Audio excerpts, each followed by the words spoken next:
98. Take an honest look at yourself. We can impartially judge something only when we stand apart from it. Detachment cannot exist when we have a sense of intense ownership or possessiveness. That is why an author or an artist consults reviewers for their opinions.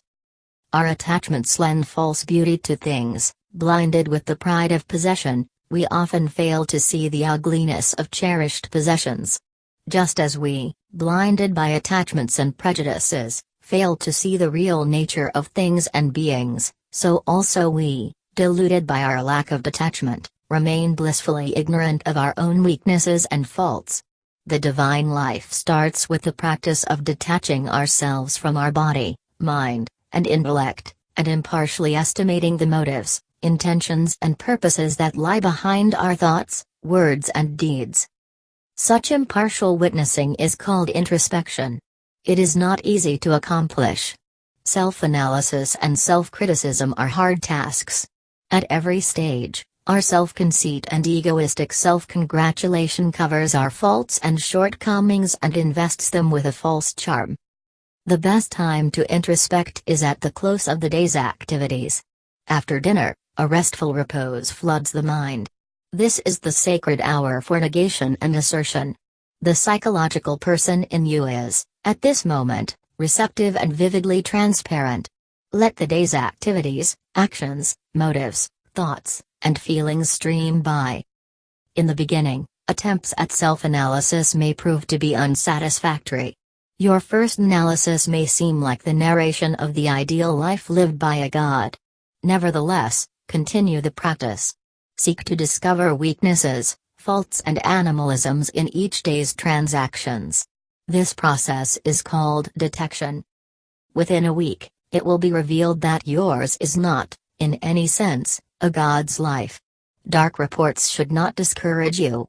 The darker the reports, the greater should be the effort to readjust your values and redirect your thought currents. Inner reformation always comes with revelation. When you have detected the weaknesses and are ashamed of them, at that moment, those traits are dead. This stage is known as negation. At this point, you have won only half the battle.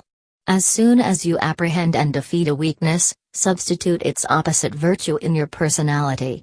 Thereafter, look for its play during each day's dealings, and you will find how the new virtue grows to be a natural trait in you.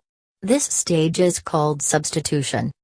Introspection, detection, negation, and substitution, these constitute the preliminary processes in the purification and tempering of the seeker.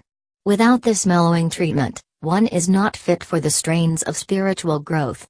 Neglect of this unavoidable preparation for divine life has landed many enthusiasts on the wastelands of despair. Unless he establishes contact with God, no divinity can flow into the seeker. Contact is a condition in the fulfillment of which spiritual growth comes into play. This contact is established by living the divine life. Even then, the potential divinity cannot flood the mind of the person trying to live the divine life if he is already too full of the undivine. Empty thyself, and I shall fill thee, is an eternal promise.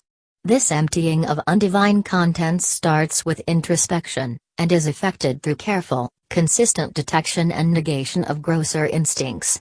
Substitution is the secret of invoking divine grace. The author is founder of Chinmaya Mission.